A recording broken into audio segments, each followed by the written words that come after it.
Hey, welcome back to another episode of Eco Power, a podcast all about Jak and Daxter, the lore and the mechanics of the series.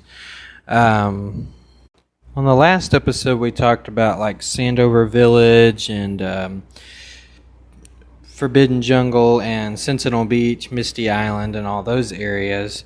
So I wanted to move on to the areas that were more centered around Rock Village and the Blue Sage Hut, and the areas, surrounding it. But before we get to Rock Village or the Blue Sage Hut, we got to mention Fire Canyon. I almost forgot. Before we get the podcast started, I do always like to do like a little trivia question. So the trivia question for today is, what is the name of the hip hog, the pet of Boggy and Boggy Swamp? What is the name of his pet hip hog? So that is the trivia question for today. Let's see if you can get the question right. I'll give the answer at the end of the podcast, so stick around to the end to hear the answer. Try to see if you can remember it or figure it out without Googling it. But, like I said, I will give you the answer at the end of the podcast.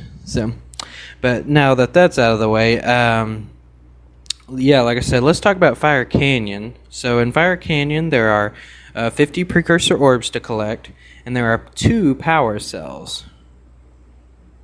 So far this is the area with the least amount of things to collect. Because if you recall, even in Geyser Rock, yes, there were 50 precursor orbs, the same amount, but there are actually 4 power cells to collect.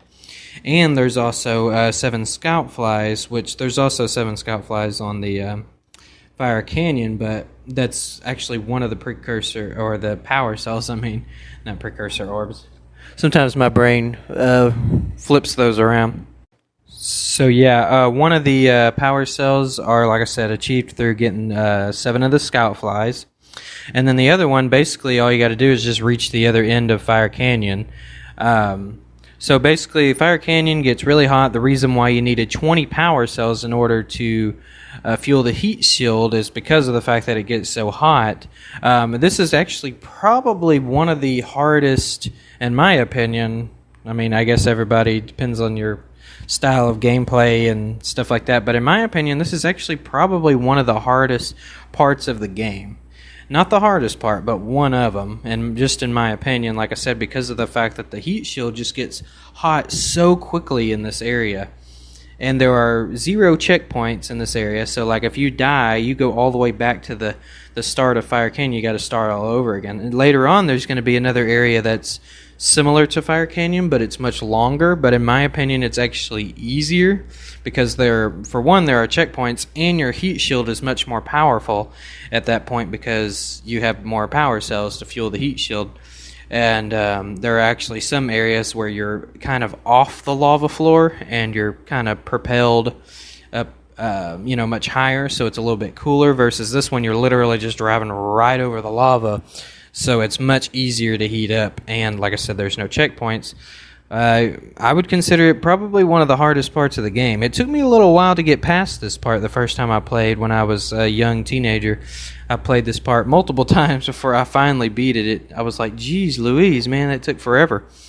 And so 50 precursor orbs, 2 power cells, you get to the other side, and that's when you go, this is also I've almost forgot to mention, this is also the part where they first introduced the precursor warp panel. It's basically that little panel on the floor, and it warps the A-Grav zoomer from other parts that have the warp panel there. I'm not sure why you can't just warp people on there. Maybe it only works with machines. I'm not sure. But it seems like they were able to warp the Flut later on in the game to Boggy Swamp. So I'm not sure why they couldn't have just warped Jak and Daxter to the other side. Kind of always makes me wonder. I'm just like, why couldn't they just warp him over there instead of warping the zoomer? Maybe they have to have access to the other warp panel somehow. I don't know. Who knows? I guess it's just like that because that's the way the game is, right? I'm looking way too into it. So anyways, once you get to, the Blue Sage Hut, then you activate the the gate to the other side. That way Samos and Kira can also warp to the Blue Sage Hut located right outside of Rock Village.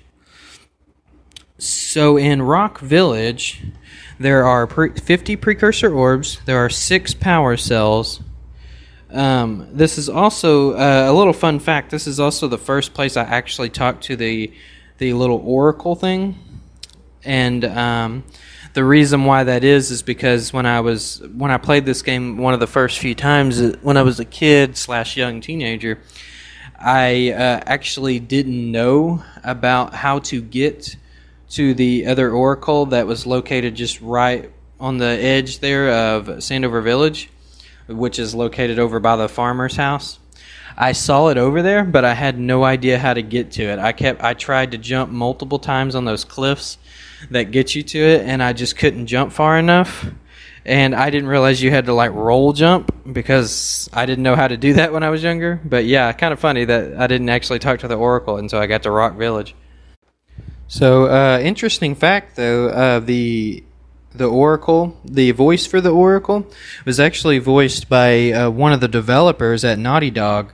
I guess, I don't know if they just felt like they really liked the way he did his voice, or if they just thought maybe it would save some money, or what. But yeah, I learned I think it was years later in an interview that one of them actually said that, yeah, it was one of the developers. I don't know if it was one of the programmers or one of the someone in the art department or what, but yeah, one of the developers was actually the voice for the Oracle. As you may wander around through the Blue Sage, you might notice a difference in tone and color, atmosphere, I guess would be the best way to put it, as opposed to the Green Sage Hut area, like in Sandover Village and all that good stuff. In Sandover Village, you might notice a slight kind of green aura around everything. I mean, it's kind of hard to tell because of the fact that it's so sunny, but there at night, if you look around, it kind of has a slight green feel, and it could be because of the fact that there's so many plants everywhere. But at the Blue Sage Hut area, like in Rock Village and things like that, there's kind of a slight blue aura around everything, kind of giving you a different feel and atmosphere of everything. Now, a lot of people might be asking, if this is called Rock Village and it's supposed to be a village, then where's the village?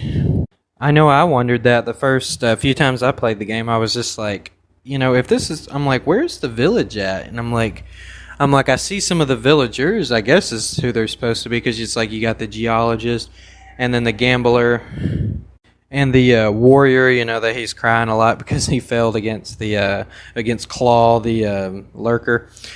And so you see some of these people, but it's like, okay, well, where's the village? And I'm like, I always just maybe thought that maybe Naughty Dog just didn't put the village in there. Maybe it was just one of those places and I often wondered that. I was just like, well, maybe Naughty Dog just didn't put the village in there. Maybe it's just supposed to be understood that there is one. But nope, there actually is a village. It's located in the little, kind of like an arena type area. It looks like that's what it looks like anyway, but right above it there is these little houses up there. Now, it's not interactive. You can't interact with it like you can in Sandover Village. In Sandover Village, you know, you can walk inside of the houses and there's actually people that, you know, it actually looks like people are living there and everything like that. But in this place, it's kind of like, well, you see the village, but you just can't interact with it. So yeah, it's actually located up high above on the little cliffs there, kind of like just right above. Now, it does look like below it there is a kind of like a dinner area, it looks like, and then the center area that I kind of refer to as the arena. I guess it like there's a little campfire in the middle. I guess you could call it a campfire. Kind of makes me think of a place maybe where there was some sort of entertainment maybe people told stories.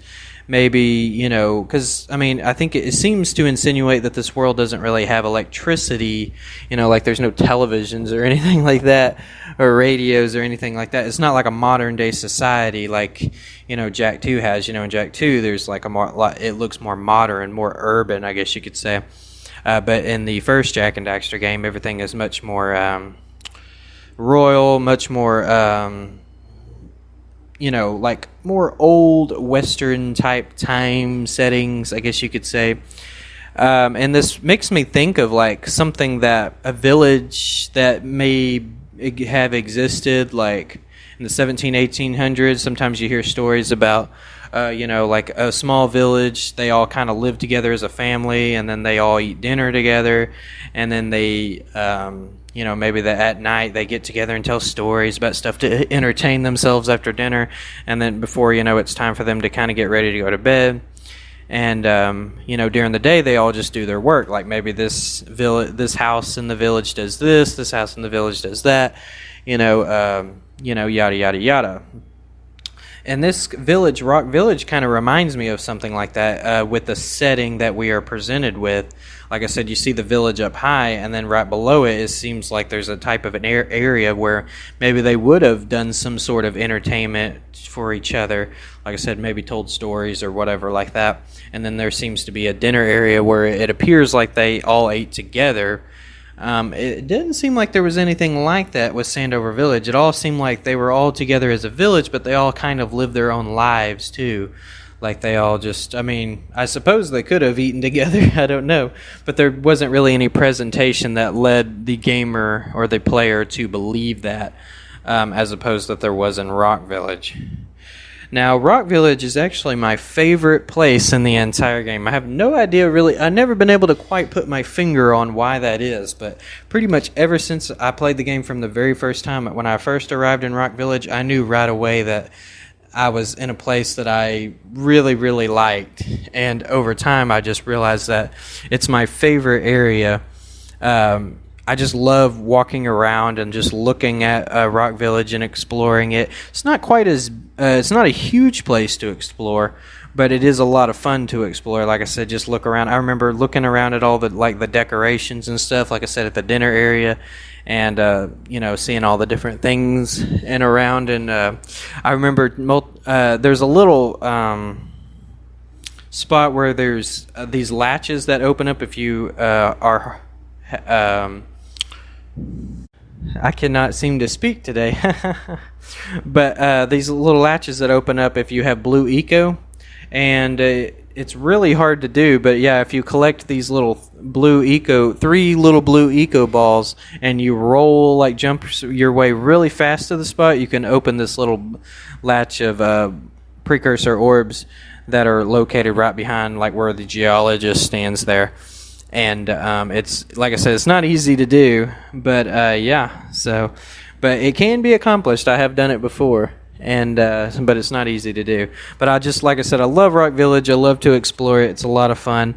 I can understand why maybe not everybody else likes this place, but I love it. One thing I forgot to mention in the last episode is kind of some people might always wonder, what's the point of the sage that lives over some of these villages? Like in Sandover Village, you have the green sage in his hut, of course, being Samos. And then in Rock Village, you have just right next to Rock Village, you have the blue sage that lives in his hut. And then, of course, there's also the volcanic crater area where you have the red sage, which there doesn't appear to be a village anywhere nearby in that area. Not that the game shows anyway. But in some of these areas, like I said, in the first two, like I said, with Sandover Village and Rock Village, you got these sages. And even the warrior refers to the blue sages, our sage, the mechanical genius, master of blue eco. He uses this phrase referring to him as their sage, that's their sage. And so some people wonder, well, what purpose does the sage serve in this village? In Sandover Village, it's is he supposed to be a leader or a mayor, or what is their purpose? Because it's in Sandover Village, they seem to indicate that the mayor is supposed to be the one in charge of the village, he's the leader of the village, but yet they have Samos, which is also supposed to be a leader of some sort, and it's just so you're wondering, which one's the leader, what's going on here? What is, like I said, what's the purpose and the role of the sage? Well, I think, I don't know for sure, but I have a couple of theories on why the sage, oversees these villages, or at least some of them do. I think it could be like if you think of if you've ever read like a really old story, or maybe in the Bible, if you've ever heard, like a mention of like you'll always have like a wise man or an overseer, like you'll have a king, an emperor, or a leader of some sort, but sometimes they have a wise advisor or counselor, to refer to for advice, or maybe, and sometimes these advisors or wise people also have special abilities, not necessarily supernatural abilities, but like special abilities, I guess you could say, beyond like what the normal human might have. You can almost use the movie Aladdin as an example, how in the Sultan, he had Jafar was kind of like his advisor, and of course in the movie Jafar kind of betrayed him and winded up trying to take over his throne. But, that's what Jafar's job was. It was his advisor. He was supposed to be like a wise person to give him advice about situations if he didn't know what to do himself. And a lot of leaders would have this back in the day. And I think that's what some of these sages, part of their position could have been for some of these villages. Like I said, they could have taken on a role of like maybe advisor, not necessarily a leader, but an advisor of some sort. I'd mentioned earlier, like in the Bible, another example would be like in a lot of kings back in the day when the Israelites had their kingdom. They'd have a king, and then a lot of them would have like a prophet was sort of like their wise man or counselor, someone for the king to refer to. He might ask the prophet to pray to God for him and ask for advice on what he should do for this situation. So kind of an example in this way, maybe for Samos, since he has the ability to apparently communicate with plants, and the plants apparently have the ability to communicate with rocks. Maybe like something like an example of that like might happen if the mayor maybe needed advice on something. He might consult Samos on it. Same thing with Rock Village, if their leader, whoever that would be, might need to consult the blue sage for it.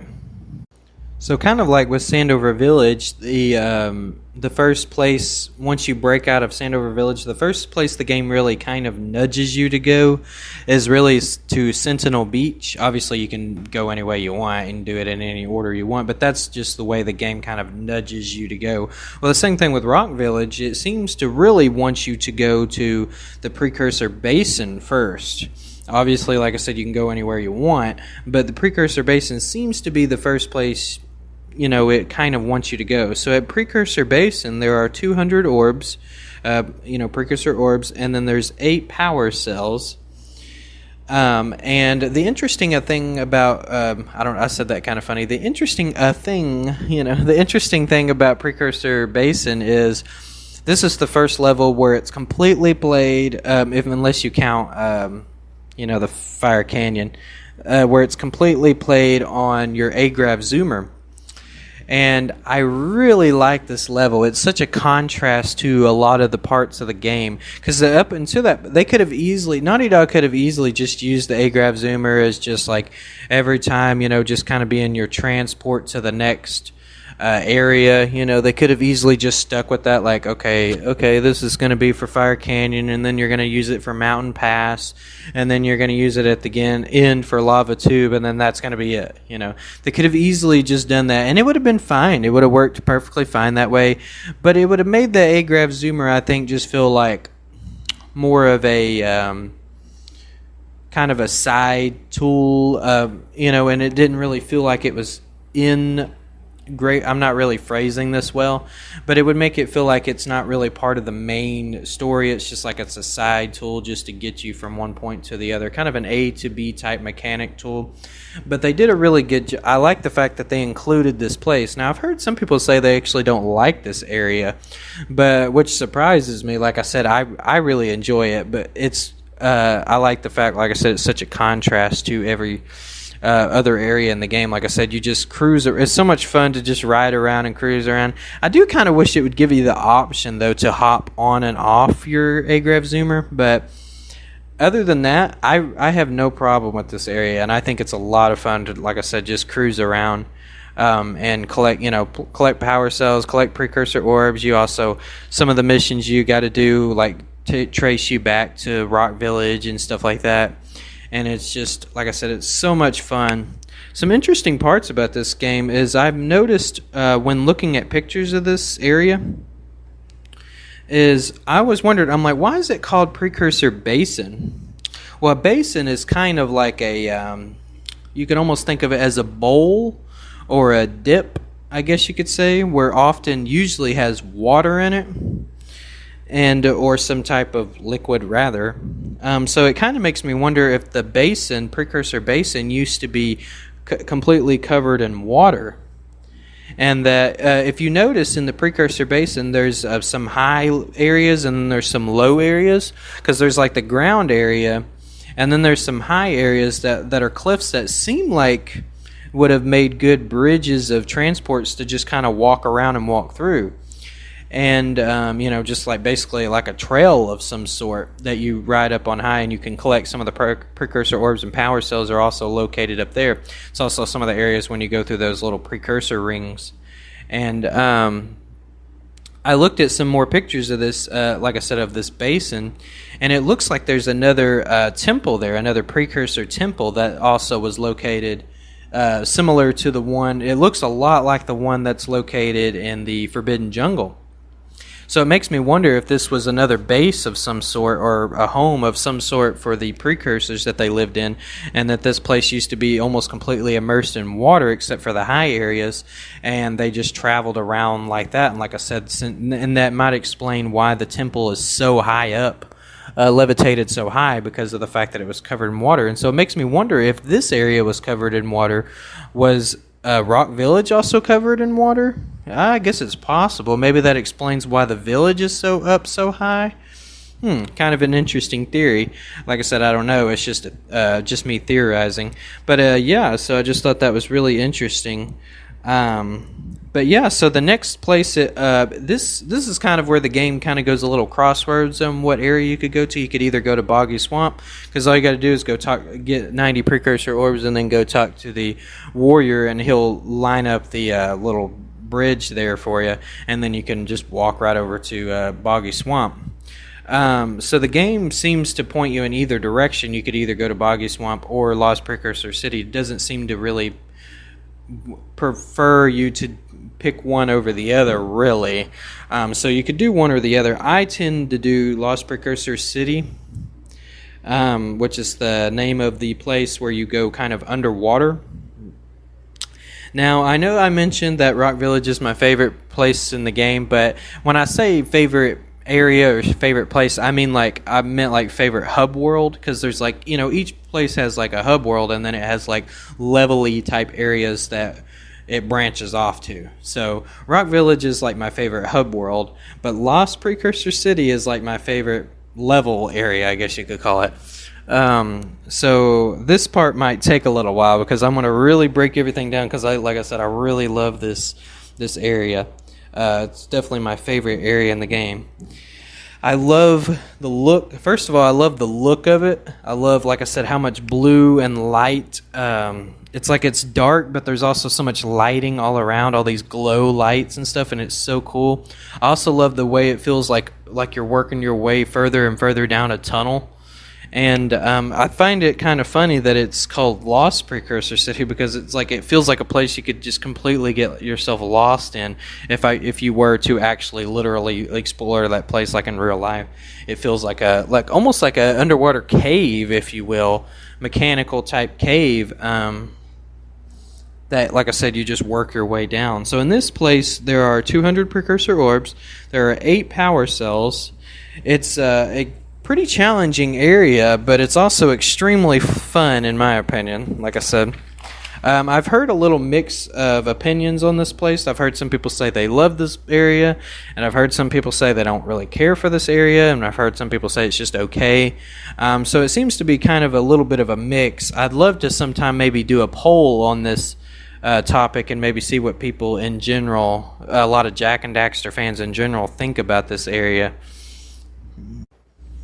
I also really love the design of how this area really works. It's and it gets really interesting when you get kind of to the middle point, and I'll explain that here in a little bit. But I mentioned, like I said, there are 8 power cells in this area. So the first power cell you got to do is you got to follow the colored pipes. So you follow these colored pipes and you work your way like on these platforms, and you'll eventually get to a power cell there.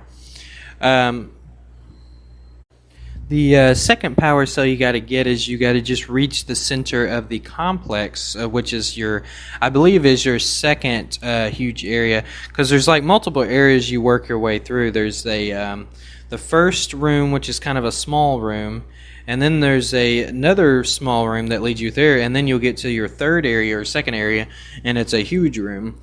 Your third precursor or power cell sorry, my mind kind of went blank for a second there. Your third power cell, geez Louise, you just got to match the platform colors.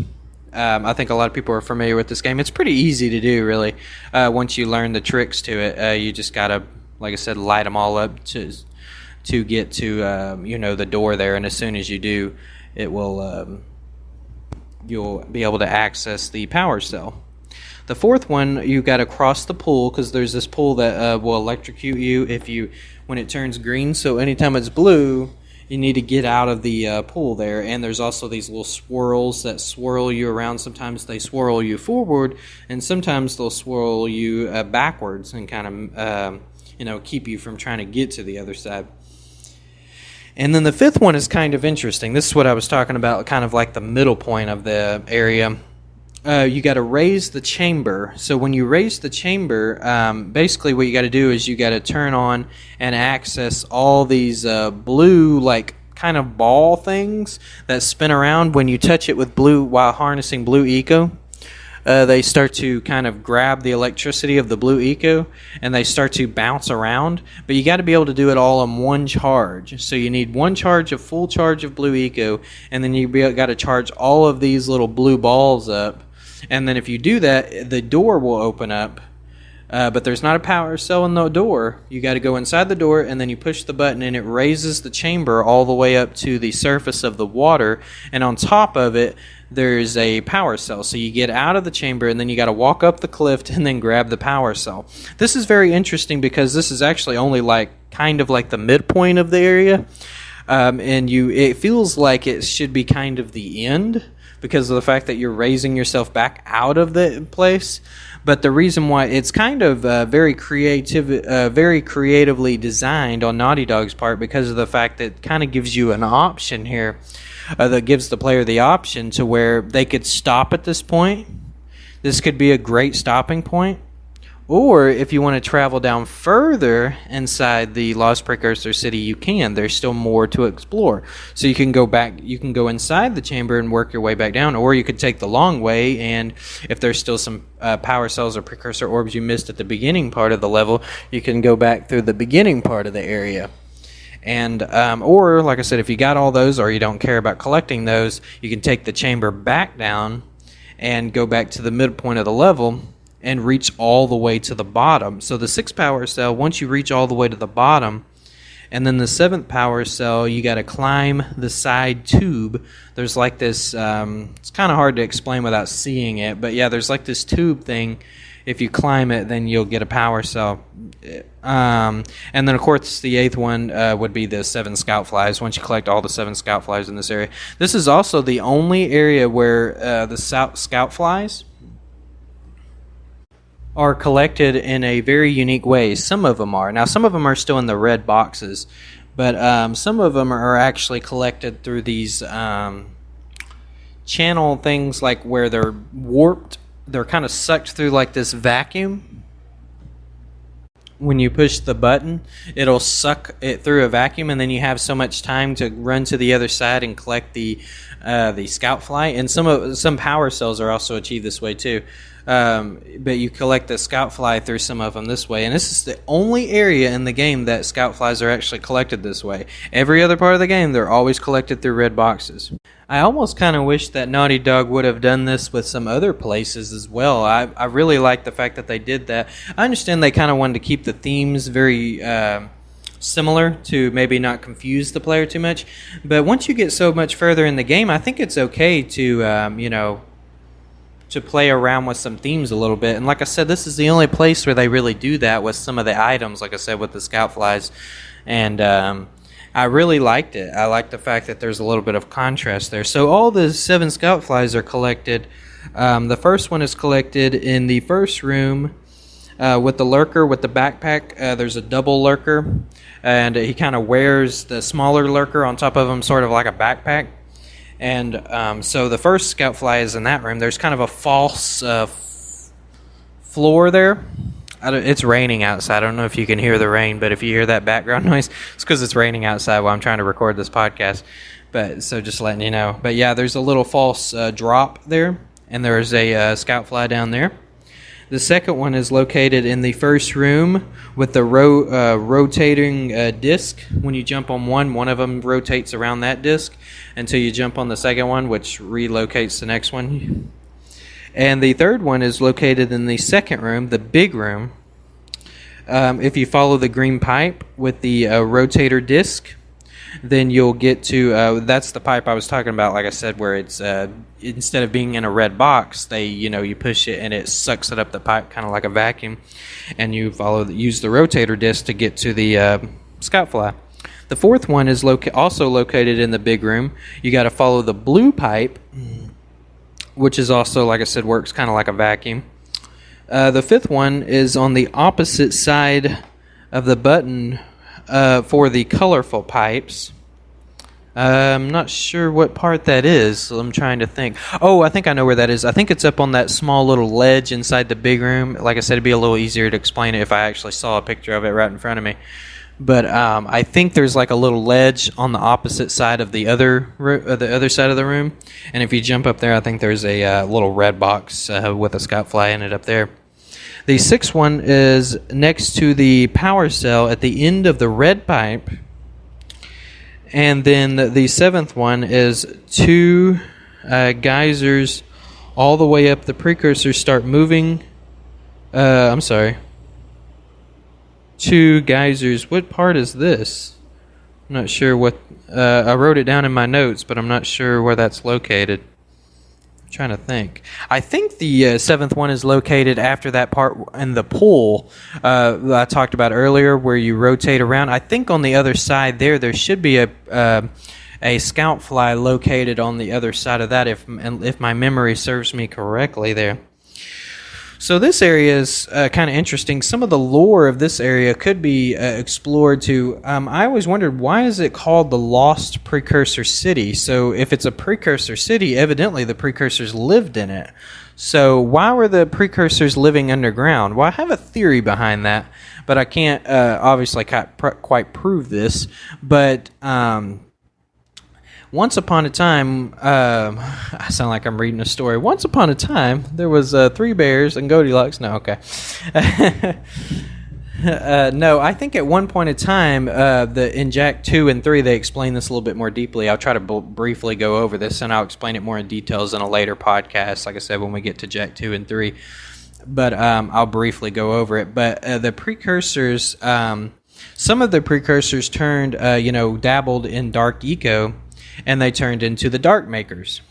And, the precursors, the good precursors, in order to protect themselves, they actually created these creatures called the Horoquan, they were actually created to protect them. Well, then the Horoquan turned on them and actually became their enemies. So it could have either been the Dark Makers or the Horoquan that actually turned on the precursors. And so at some point, I think the precursors probably became smaller in numbers, maybe due to being killed off, or maybe because just so many of them became Dark Makers, one or the other. So some of the precursors probably started working their way underground in order to, that way they could still have a base, in order to communicate with other precursors, maybe across other temples across the world, but yet they kind of, as a way to protect themselves. And if you've ever played Jak 3, you know that they eventually worked their way to the Earth's core, or the defense areas, I think is what they refer to it, where they built that big gun as like their defense, ray or whatever they call it. But I think apparently at one point they actually worked their way underwater as a form of, possibly a form of protection, or maybe they just like to live underwater. I mean, who knows? And it also might explain why there was that the chamber that raised and detract, back and forth. If you hit that button, it raises the chamber, and then if you hit it again, it'll take you back underwater in the middle of the thing. So, it might explain, maybe there was a reason why maybe they were coming and going from that city. So it was referred to eventually at one point as the Lost Precursor City. So the third and final place of this area connected to Rock Village is the Boggy Swamp. So the Boggy Swamp is obviously a swamp that belongs to Boggy. He is the swamp keeper, I guess you could call him, that lives in this area. So in Boggy Swamp, there are 200 orbs. There are 8 power cells to collect. This area is kind of interesting because this is the first area where you start to see pieces of the precursor robot and that the lurkers are trying to collect, and they use these kind of these balloons that they're trying to pull these pieces of the precursor robot out of the kind of out of the gunk or the slums a little bit. And so part of one of your missions, and you get a power cell for each one that you break, if you break these rocks and keep them from trying to pull this out, and try to basically disrupt their mission, essentially, you get a power cell for each one that you break. This is also the first area that you get to ride the Flut, and I really like that part. This is probably my favorite part of Boggy Swamp. I will admit, Boggy Swamp is not my favorite area to explore. There's like 2 parts of this game that I don't really care for at all, and I'll get to the other one later, but this is one of them. I'm not a big fan of Boggy Swamp. It's just a little easy to get lost in because there's so many areas that remind me of other areas, and there's parts that kind of loop around. There's this one part of Boggy Swamp where if you're not careful, you can actually keep going in circles. And I've done that so many times. Even though as many times as I played that game, I still find myself sometimes I'll accidentally go in a circle, and I'm like, what the heck am I doing? And because that's, like I said, there's a couple areas that look kind of similar to one another. I felt like this area wasn't as designed quite as well as some of the areas. I kind of wish Naughty Dog would have designed this area just maybe a smidget better, and I probably would have liked it more. I also am not a big fan of the fact that there's just so much, I guess, I don't know, is that supposed to be dark eco, or is that just supposed to be gunk that you sink down into? I'm not sure exactly what it's supposed to be, but I'm not a big fan of all that just laying everywhere. And yeah. So, but there is one mission that I absolutely cannot stand in this area. Probably another reason why I don't like this area too much. And that is the part where you have to rescue the Boggy's hip hog that has ran off, and he lays out these snacks for him to try to get him to come back. But then the little rat things keep eating them. And so basically your job is to shoot at these rats. So basically it's like a shooting, a rail shooter mission, which I'm not the biggest fan of. There's a couple of times in Jak and Daxter throughout the series where it's basically like playing a rail shooter where you're just sitting in one spot and you're shooting these enemies to try to keep it from coming to a specific target or a specific location or whatever, or close to you. I'm not a big fan of rail shooters, and that's probably the reason why I don't like this mission. The reason why I just don't like them because I feel like you're just kind of a sitting duck and you're stuck in one spot essentially, and you're constantly having to shoot these. You're just shooting these enemies, and it's boring. Like I said, you're basically just like a sitting duck, and I just don't really care for it. So not the biggest fan, like I said, of this mission. But it is pretty funny because I like some of the jokes, some of the scenes, like when Boggy is talking about like Daxter is kind of picking on him a little bit, and he's just like, it's talking about how, like, does he even own a bathtub or whatever he says to him, and then Boggy's like, well, what's a bathtub? Like, he doesn't even know what a bathtub is. Like, what, you've never taken a bath before? Interesting thing though about Daxter, I didn't mention in the first 2 episodes, but Daxter is he's voiced by Max Casella. I think I'm pronouncing his last name correctly.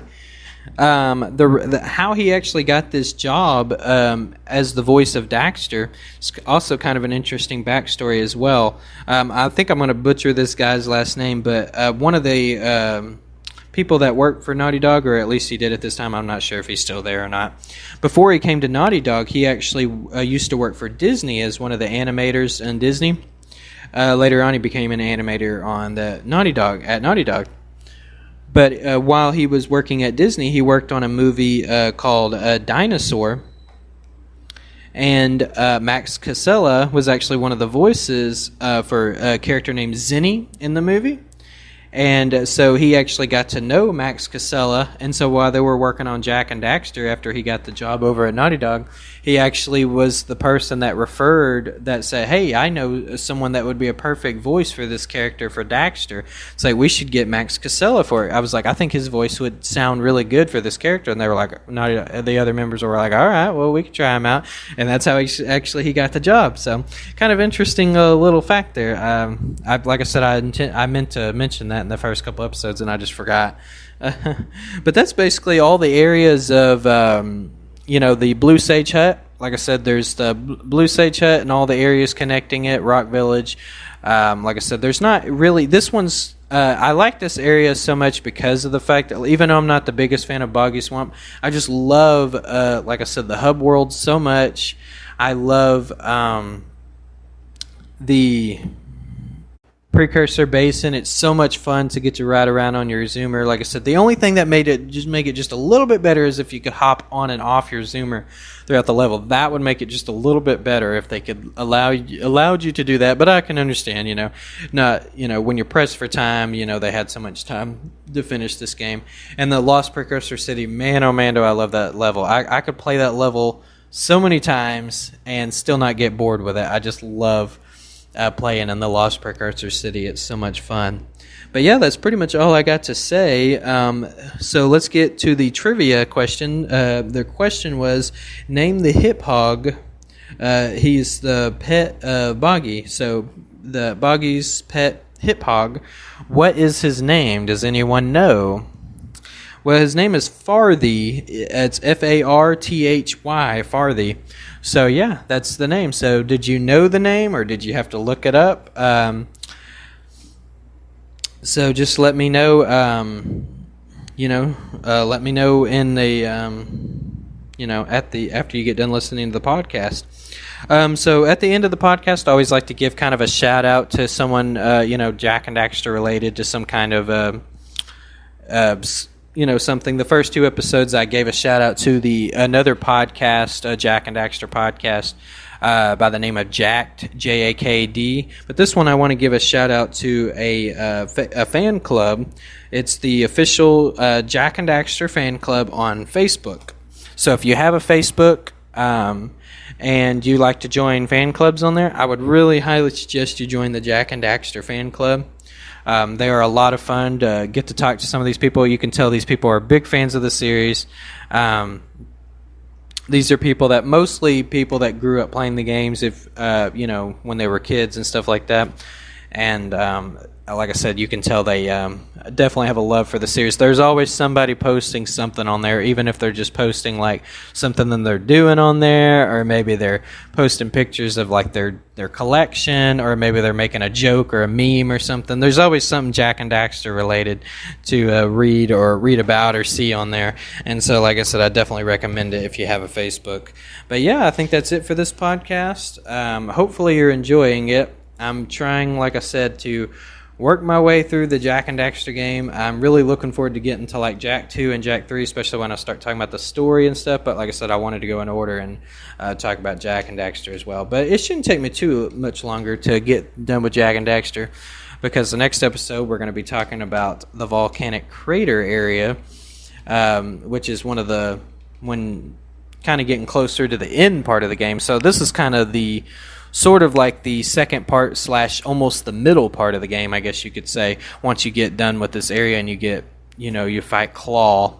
But we'll wait until like I said, the next episode to talk about fighting Claw and Mountain Pass and working your way toward the volcanic crater. But yeah, so hopefully you enjoyed this one. This is Eco Power. I am Kevin Emery. and I'm out.